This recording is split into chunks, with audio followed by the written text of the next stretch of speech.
Hi, this is Liz and welcome to my podcast, Spiritually Speaking with Liz. Today I'm joined by Amy Anthony. Amy is a certified clinical aromatherapist and aromatic gardener. She left her career in marketing research to pursue her passion working with plants.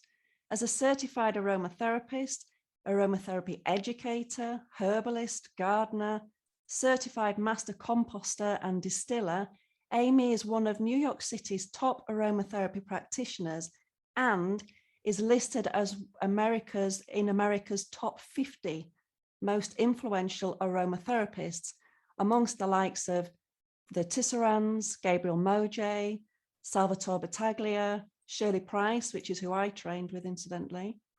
Amy is currently the New York State representative for the Alliance of International Aromatherapists and has her private practice called New York City NYC Aromatica, which includes one-to-one customized aromatherapy sessions, online class offerings, corporate consulting, and article writing. Amy hosts her own podcast, Essential Aromatica, and tends to her own aromatic garden on the North Fork of Long Island, where she distills her unique products. Wow, Amy, welcome. And thank you so much for joining me. I'm so excited. Thank you for having me, Liz. Oh, you're welcome. I've got some strict questions because otherwise I know we're just going to geek out on oils and bore people. So I thought if I just sort of contained it a little bit, then we could get some information across instead of us geeking out. I love it. So let's dive straight in. And when did your love of aromatherapy and plants first start? That's a question I had to think about for a long time through the years of my aromatherapy training and practice. But I grew up gardening. I have pictures of myself like weeding from being really little. So I always had this, I was living in nature. And fast forward to my teen years and then going to college, and I just had to get a job, right? I have to do that. And I was in corporate America. I learned a lot there in market research. I worked at places like GFK, which is an international market research firm, and I ended up at JP Morgan. So I was not very happy. I loved my job. I still love market research, but I always felt empty and always was finding ways to connect back to nature. And then the oils found me. I found them. I think I found the classic gateway drugs like eucalyptus, and I was putting them in my humidifier. And I'm like, who are you? And this was probably in 2011. And I took my first aromatherapy workshop in 2012, and I was compelled. I was just obsessed to the point of not crazy obsession, but I'm like, I need to know more. And back then I didn't know why. And then I was reading and buying books and found the New York Institute of Aromatherapy was like 10 minutes from my apartment when I was looking for places to become certified. I know, right? Like slap you in the face. I'm right here. Wake up, I'm calling. So I was compelled, and then I realized finally after a few years that I was always disconnected. I needed nature. And I literally knew I was ungrounded living up off the ground here in New York City. Literally, I knew that about myself. And the oils found me, and it's a connection to nature. And that's my message to people is when we're feeling ungrounded, the essential oils are a way to connect with yourself and with nature. And it took me a few years to articulate that. I love that. It's so true because they are such potent nature in that little bottle. Yeah. So powerful. Amazing. And I think this happened this morning. I was getting my coffee at my usual place, and I had some blends I made for a corporate workshop about a week ago. And I often give my friends at the coffee shop, like, smell this, or here's a cream I made or something. And what happens unless you give people coaching, they're like, oh, it's the oil in a bottle. I sniff. I like that. It smells like eucalyptus. And that's kind of what happened. And it's like, oh, we have so much education to share with people to say, like, there's so much going on in this little bottle, and it's more than giving it one sniff. It's so true. It's so true. I'm just going to jump about a bit. Well, first of all, I'll ask you, how did aromatherapy take you out of your corporate world? And it's obviously changed your life. So you've you came across the oils, the New York Institute was nearby. What was the leap? What was the point that you thought, do you know what? It's calling me. I have to fully immerse myself in it. It's a really fair question and a good one. And I have to share that I am very grateful that I have a spouse who is very supportive of me when I was like, I can't do this corporate stuff anymore. I'm miserable. I want to quit. Mm-hmm. So it was like probably a year and a half in the making. And during that time, I was just dabbling with the oils, and I wasn't doing my formal training and even informal study yet. So it was just this transition. I thought I was going to be a professional organizer when, because I'm into that too. So I thought when I was quitting my corporate life, I thought I would transition into that. And Mm-hmm. then the aromatherapy was like, fell in my lap. And when I was training and becoming certified and doing this, I was asked to teach. Mm-hmm. So suddenly it literally fell in my lap, and I'm so grateful for that. And as I shared with you, I was driven. I just had to do this, and I didn't know why. Well, they've called you. There's no, yeah, that is the answer, isn't it? You have been Yeah, called. There's no clearer pathway than that. yeah. And And again, I'm so grateful for my spouse because I had this opportunity and many opportunities, and I'm really grateful for that. So I have to acknowledge that. yeah, and that's lovely. And I think you've repaid way and above with how well you've done. Thank you. I have to say, I've been listening to your podcast, which I love. Thank you. And in one of them, you were talking about, I'd just like people to hear this because I found it really powerful. And you were talking about a war veteran who'd suffered really badly with PTSD and his connection with a eucalyptus tree. Can you tell us about that? Yeah. This book, but so the long and short of this is I created a community class called Connection, Nature, and Aromatherapy, and that's the title Mm-hmm. of the podcast episode. And I know the owner of a bookstore on the Lower East Side of Manhattan, and I said they give their space out for free.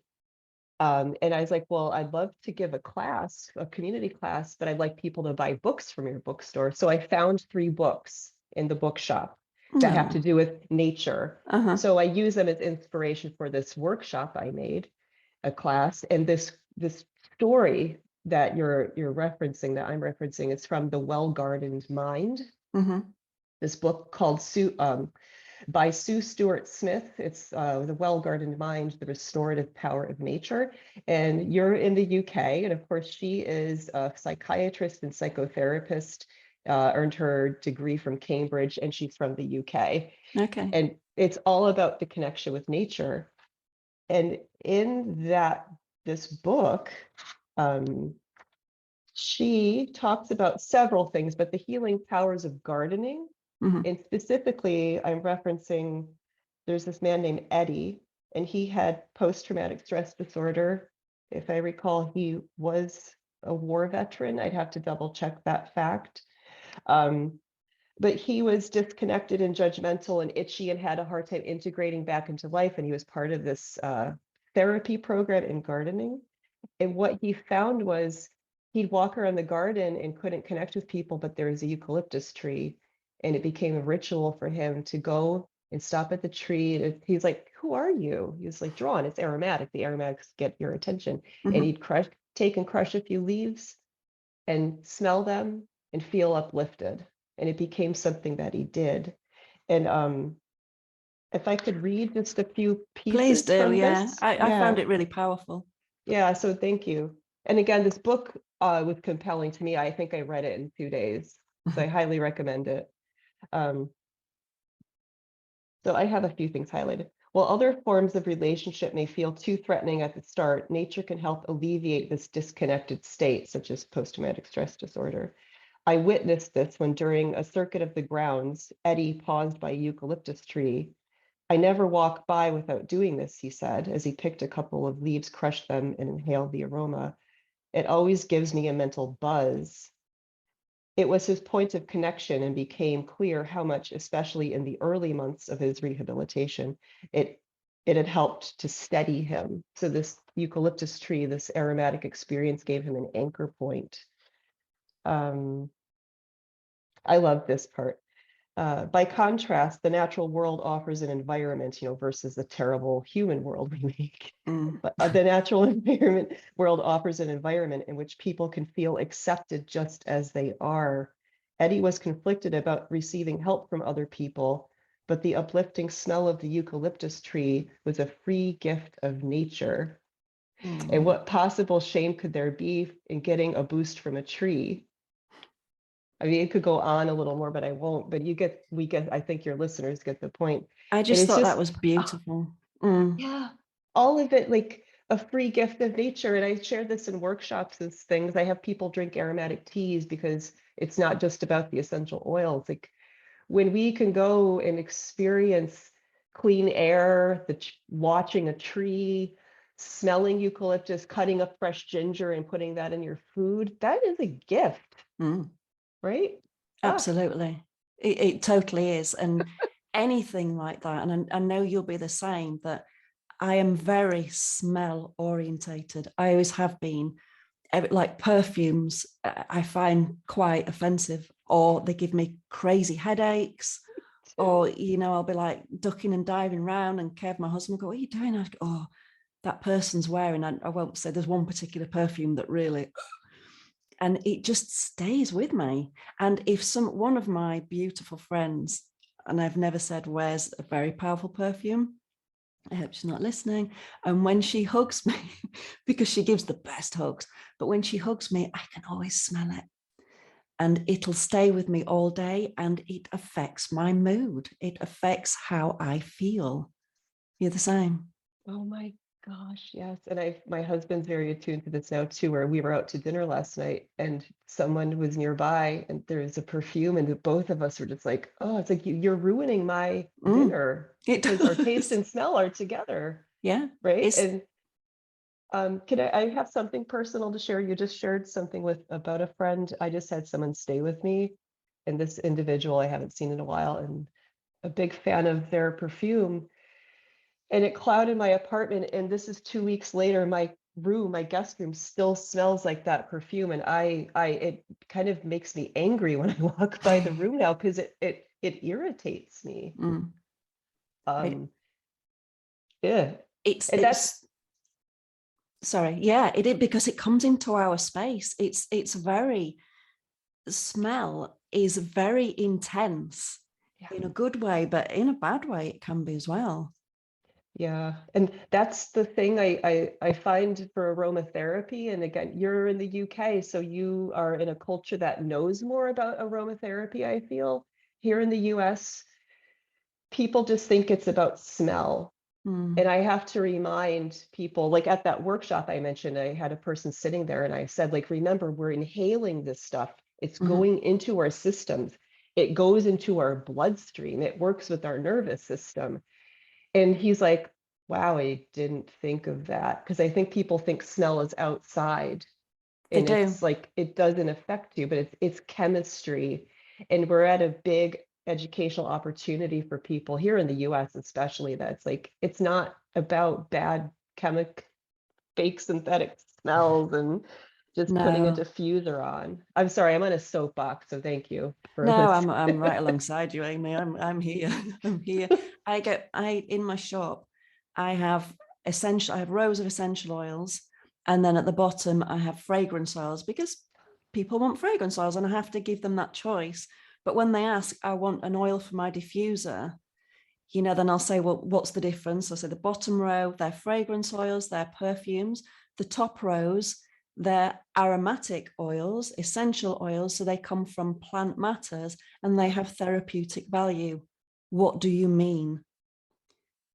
And, so I'll say, well, lemon, for example, will be a nice, clean, uplifting smell. Lavender will be a nice, calming, relaxing smell.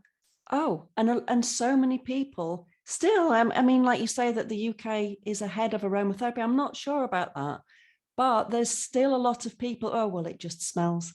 It all smells the same anyway. It does not. Yeah, no. I get mortally offended. Yeah, I mean, I think because you have a lifetime of spiritual practice, and I've listened to some of your podcast episodes, and Thank you. like um, it, we have to take time. Like, and we're humans, right? We're like, what's next? What's next? Because we're dopamine driven, right? So it's like, Yeah. that's next. It's shiny and bright. What's over there? Oh, that smells like that. So we're like, but we know as practitioners, we have to sit and notice and pay attention. And this is part of that nature cure, going back to that book, The Well-Guarded Mind. It's like we Mm, have to be curious and not to be like, oh, it's a smell. Like, no, it's more than that. That's why we study this stuff and geek out. yeah, I love a bit of a geek. Right, something I'd like to ask you about, and to give your advice to listeners, is we have at the moment, I don't know how it is in America, but at the moment there's a real sort of surge here, a wonderful surge in empowerment for women who are going through menopause. So we've had celebrities come forward and really give warts and all, of their scenario and how it's been affecting them. So I'd like you to give some information maybe, or things that you've picked up on the symptoms that I have. So like at the beginning of the year, I suffered terribly. I had anxiety, I had the palpitations, I had insomnia, I had low mood, I Mm-hmm. had rants, I had rage at some points, not so much, but I would have of the rage. And brain fog. Oh my goodness, brain fog was just crazy. What examples of oils could you give that would be beneficial to any women listening? And we're not ruling the men out here, because they go through it as well with Yeah. us, or I believe they have their own form of testopause, I call it. Yeah. But what advice could you give to women? So any women that are listening that are struggling, what advice would you give? So first, I just want to share that I am perimenopause, and I'm thankful for the women that are speaking about this Yes. and saying that this is a time of once you can help your symptoms, Uh-huh. this is a time of great growth, and it's another time for vitality. Like, Mm. life's not over after 40, 50, 60, 70, right? It's a Even new start. I call it uh, embracing the crone. yes, We just need to, it's another rite of passage. We had the yeah. rite of passage where we started our periods. Now we Mhm. have the rite of passage where we end them. Yeah. And there's a creative freedom in that. And I love learning from some older women and being really excited about this stage of my life. And Mm. I think we're grateful that we're not living 100 years ago or back in the Victorian I know, times I know, when but women it, were so they were suppressed. so, yeah, they really were. But even my own mother will say, I don't know what all the fuss is about. I don't know why you all have to go on about it. Ah, And my sister and I were like, wow. But that's, we in Britain, it's the stiff upper lip. You just yep. put up with it, you get on with it. And it's so wonderful to have this support. You don't feel like you're going through it on your own, do you?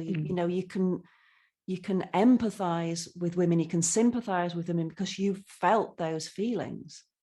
Yeah, and I will get to your questions because I have oils to talk about I and share see some them. ideas. But I just do want to share something. I am currently living with fibroids, Okay. and I didn't know I had them until about a year ago when I had severe pain. So I'm finding, shockingly in quotes, the more I talk about this, I'm getting other people saying, I have that. I know someone that's going through that. I know someone that's choosing to have a surgery or not. And it's like the more we talk, right, the more we share, the more we learn and the less weird we feel. Yes. So I do want to share that because this is a Thank you. journey I'm on, and I'm not going to shut up about oils or, I guess, women's health. So um, I just I have a friend, my dear friend Becky. She is the owner of Blue Marble Botanicals out in Wisconsin, Fond du Lac, Wisconsin, here in the U.S. And we came up with a blend of hydrosols. So people Mm. that are into essential oils, we can't also forget about the hydrosols. Like people often know about rose water, but I feel on the market, a lot of people here in the US have no idea what a hydrosol is. So I distill for hydrosols, and I distill vitex berry or chaste tree Oh, berry, wow. Yeah. particularly for the hydrosol, and I distill rose petals and many other things. But I made with my friend Becky a 50-50 part hydrosol mix of vitex and clary sage. Oh, wow. And we were selling that in her shop. She doesn't sell online, she only sells in person. And we called it Lilith. Oh, And I this love is that. right. So the ultimate biblical female, she's like, I'm taking power, I'm taking control. And this hydrosol is beneficial to mist on yourself for, yes, mood and balancing, but hot flashes. Oh, wow. And I'm talking about like two classic aromatics of Vitex berry or Vitex agnus castus and Salvia sclarea, just known to help balance. So Vitex is proven to work herbally. And I'm seeing that with aromatherapy, with progesterone balancing on the hypothalamus and pituitary gland level. And then clary sage is shown to be work with like estrogen balancing. Mm-hmm. And when you put those two together, it could be very, very beneficial for, with aromatherapy, we're always talking mind body, right? Yeah. So with hot flushes, symptoms of irritability, but we know we're working with the nervous system. So that's also working with, of course, mind and mood states. Mm-hmm. So this mist, you could work with the hydrosol a few times a day, spritzing your face when you feel a hot flush coming on, or just if you're not having flushes, just feeling irritable. You could use it as facial toner. So that's something I was excited about because we have I'm making a people note. telling us that hey, this is working for me. So we have, case study evidence, not clinical evidence, but so those oils are really beneficial. The Vitex clary sage. Another balancing one, I think a lot of people know about rose geranium, I love it. Pelargonium graveolens or Pelargonium asperum. So that is known to be, I found it for myself to be incredibly mood balancing. So for instance, with my fibroid journey, I made myself a preparation that did include geranium. Mm-hmm. And after about 3 days, and I tell everyone, give it 3 days, use it every day. I found myself not being so, I call it itchy, like Yeah. the irritability like not anger, but slight edginess. Mm-hmm. Yeah, totally get So that. and rose geranium is very beneficial for balancing the mood and that like evening, and also for balancing skin issues diluted. Yeah, on an evening, I will put a bit of jojoba oil, a bit of, depends what my mood, what my skin's like, maybe Mhm, marula, maybe mhm. rose hip, whatever I fancy. But 2 or 3 drops of the rose geranium. And to me, that it's like a treatment. It's just that uplift. And it does, it brings a smile to your face. It really Yeah. does bring a smile to yourself, but it is, yeah, I can always tell when I've used that and had a good massage of my face. The next day people always say to me, oh, you look really bright, or oh, your skin looks really clear. And I believe it's that. Yeah. And I love how you share that because it's mind body. So you might have had a massage, you might have applied it topically, but it's both, right? You're affecting your mood. So you're like on the tissue level, you're working with yourself, and then your internal chemistry is changing. So Mm-hmm. you are brighter. Yeah, absolutely. Yeah, it's just mind's brighter, so body's brighter. Yeah, Yeah. absolutely. Yeah. So fun. Um, No. I love it. I'm just having a flashback. I was at a health fair for like city workers here. I was in Brooklyn, and I had neroli hydrosol, Oh, it's my and oh my God. And favorite. this woman sprayed it, and she, in a good way, she started to tear up. Like it moved her so much. And I've seen that happen several times with Yeah, hydrosols. And I'm bringing this up because you could have this instantaneous shift with yeah. the aromatic plants. It's a And it's, healing, isn't it? yeah, an opening, a healing, a recognition. It could be a memory, but it's so deep and like in multi-layered with aromatherapy, right? We have scent recognition, we have I like this, I don't like this. I have that again, breathing it in, it's going in and changing us, working with our hormones, with our neuroendocrine system. So it's really powerful. And I've had people when I was teaching at the New York Institute of Aromatic Studies, I'd have people within about, we'd have like night classes. I could have like a 3-month certification class. Mm-hmm.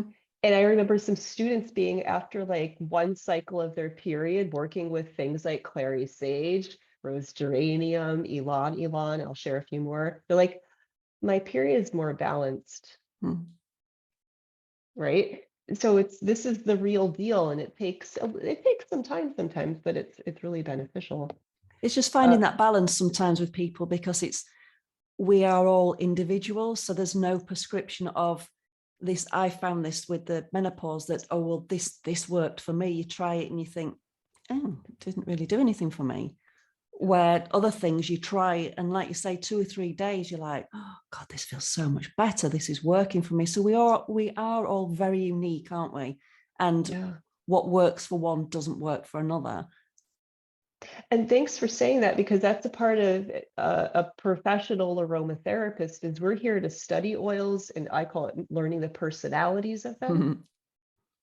So yes, you can go to a store and buy a pre-made blend, great. But when you work with a professional aromatherapist, I know the cast of characters, and I'm going to blend something for you that you want to uh, to work with. And I Yeah. don't like the word use. I have to give a shout out. I studied under an herbalist here named Jim McDonald in Michigan of the US. He would often cite Christopher Headley. He was a recently deceased British well-known herbalist. Mm-hmm. And I learned a quote that it's like the plants have themselves, and it's about working with the plant.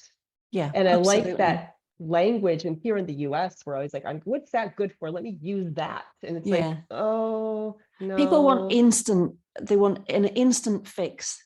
Yeah. Everything's I want now, now, now, isn't it? And sometimes you just have to give at least a few days for something to settle into your system. But like you say, when you've been to a true aromatherapist, a clinical aromatherapist, and they've prescribed, because it is prescribing what we do. We've learned, I love how you call them a cast. It's true. We've learned that cast, and we know who will be the right ones for those people. And you give them a choice too. So you'll say, I recommend these, smell them. Are you okay with them? And Mm-hmm. then you might top something off that they like really resonate with. Like I have here, I wanted to bring for mood, lemon balm. Nice. So lemon balm or Melissa Mm-hmm. officinalis, that's a very European herb. It's proven to work with anxiety, mood. It's a proven nervine in the herbal world to work with uplifting and being a little sedative to calm the nerves. So that could be a beautiful oil for someone to work with. And the hydrosol is lovely. Have the herbal tea. Mm-hmm. The tea, Is yeah, the that's tea would be a nice one, wouldn't it, for anybody who's getting that anxiety, getting those palpitations, just to help bring them down that little bit. Yeah, and speaking of palpitations, another oil that's lovely, um, ylang ylang, Mm-hmm. or Cananga odorata for the Latin name, is called poor man's jasmine. On my Mm-hmm. website, I have a plant profile about ylang ylang, and don't call her poor man's jasmine. Um, No. but she is proven, this is from the flowers of the tree, to help with hypotension, blood pressure, Yeah. to smell the oil and get the molecules, and you could really connect with your sensuality, Mm-hmm. sexuality, Mm-hmm. and calm down, like help with the literally your heart. And flowers are for the heart, Yes. right? So another one being a trio I really love for men and women, but calming, being sensual, cooling. So often menopause, because it's a hypothalamic level and Mm-hmm. pituitary, the cascade for hormones, we have heat. The Yeah. body doesn't know how to work with heat anymore because the regulation's off because estrogen is changing, right? Rose, super cooling. really nice and facial preparations. Again, the hydrosol, cool yourself with that. Rosacea, vetiver, I love patchouli, vetiver. right? And the three of those blended together, or just rose and patchouli, calming, cooling. Just smelling vetiver, I find, cools your body temperature. It It's, does. It yeah, does. It does. And immediately for me, it brings the mind just down, just drop, it just brings you into that. Yeah. yeah. Just, I'm trying to remember. Here we go with the brain fog. I do a calming mist, and there's vetiver, lemon. Oh, I can't remember now. But I even with the lemon, I'll sometimes use it on a night, and I'll just put a little bit on my solar plexus, just do a little circle round, and I sleep like a baby. As long as This I've got no blend, hot flushes. this particular blend, yeah. And that's the thing, is just a little bit. One thing I love to do is for myself is I'm a big advocate of inhalation of olfactory Yeah. aromatherapy. So not topical work, especially if I'm just introducing oils in a corporate workshop or something. I'm like, just smell 1 drop of lavender or rosalina on a cotton pad if I have congestion to help me go back to sleep. 1 drop of oil. That's all it takes when we're working with aromatherapy. So I was just giving a workshop amongst nurses at a really, really great hospital here in New York. And I remember feeling a bit ramped up, and I had the vetiver, I was introducing it. And when I was smelling it, I acknowledged to the group, I was like, I literally just calmed down. And I was smelling the oil for just a minute. I was It like, is that. thank you. I've calmed down. I'm here. It just pulls you in, doesn't it? It just pulls you into your body. You feel those roots. I'm Yep. here. I'm grounded. Now you see, Yep. like the patchouli, I'm not a patchouli fan. And I remember before I trained going to an aromatherapist, and I can't remember why she was prescribing me patchouli now. And she said, smell it. And I was, oof, no, I don't like it. Well, you'll get used to it. How crazy is that? Because obviously when I went to smell that blend, that's all I could smell was the Yeah. patchouli. I couldn't smell the other fabulous oils. Yeah. And I think that was quite a turn point for me, because I thought, you know what, that's just, you're giving me something I don't like, and you've got all Yeah. these oils here in front of you. There must be another one here. Went away and did my own research, and my sister had Shirley Price's Practical Aromatherapy book. And I was staying with her at the time. It was in the bookcase, and I was like, oh, picked that up, and that was it. I was hooked. I was in. I was off. So Incredible, thanks. isn't That is such a great, that kind of an origin story right there it? for you, right? It's like, and thanks to people that are putting these books out there and like doing what you and I are doing. It's like, we're here to help. I'm not, I'd like to cover costs of my business, but I'm not here to get rich off the plants. No, It's it's sharing. sharing, and to come full circle, like for me, it's connection. And I found that, believe it or not, I'm quite reserved. I call myself an introvert, but these beautiful plants connect me to the world and help me connect with other people. And that, that's also a part of my aromatic gardening comes in. If I don't know who those plants are and how they're growing and what they look like and what they do, seeing how they grow helps me understand how they exist in the world and how they can help in our body. So this whole message is about connection. And I found it to be incredibly powerful for me on my journey. And it's, to go back to what you're saying, it's like this individual, it's like, it's good for you, you get used to it. It's like, no, I have to listen to you as an individual. And I'm here to help you, not to like make money off of pushing oils. So it's a message for, yeah, it's a message. That's my message. Did it now? It totally is. I'm going to wrap us up now, but honestly, I could go on forever, and I would love you to come back at some point if that works for you, because I want to hear all about the aromatic gardening. There's so much more that you cover that I would like to talk about, if that's okay. I would be honored. This is such a pleasure. Thank you for having me. It's fun. No, I appreciate it. It's fun. I love doing these podcasts because I meet people who are passionate about what they do. And I love that. And for that spirit within somebody, that connection with whatever it is, be it oils, be it plants, be it crystals, it doesn't matter what it is. It's your connection with something. It's your spirit. And that's what I see in people. And I'm so grateful for your publicist for reaching out to me. And once I was listening to your podcast and I was like, yeah, that's it, I'm in. Because I could hear your passion and your little plant talks. I love those. You're just getting down and dirty with the plants. And, this is who they are. And it's like meeting a member of the family because they are a member of our family. Yeah. They're a member of our group of healers, of our helpers and healers that are going to come in and help people and ourselves in so many different ways. Yeah, you're just like making me so happy. I'm kind of tearing up a bit because like it is that connection, and the more we find each other and spread the word of this stuff, like we're just helping people. Absolutely. Yeah. Absolutely. Well, thank you so much for joining me. I've loved it. I've loved every minute. I truly have. I'm going to put all Amy's details in the show notes below. Maybe a link to, I think you need to speak to your friend and see if she'd make up the hydrosols and maybe be able to post them out. Oh, well, I make the hydrosols. I was selling them in her shop. Oh, so maybe you then. We can do this mix of the clary sage and the vitex.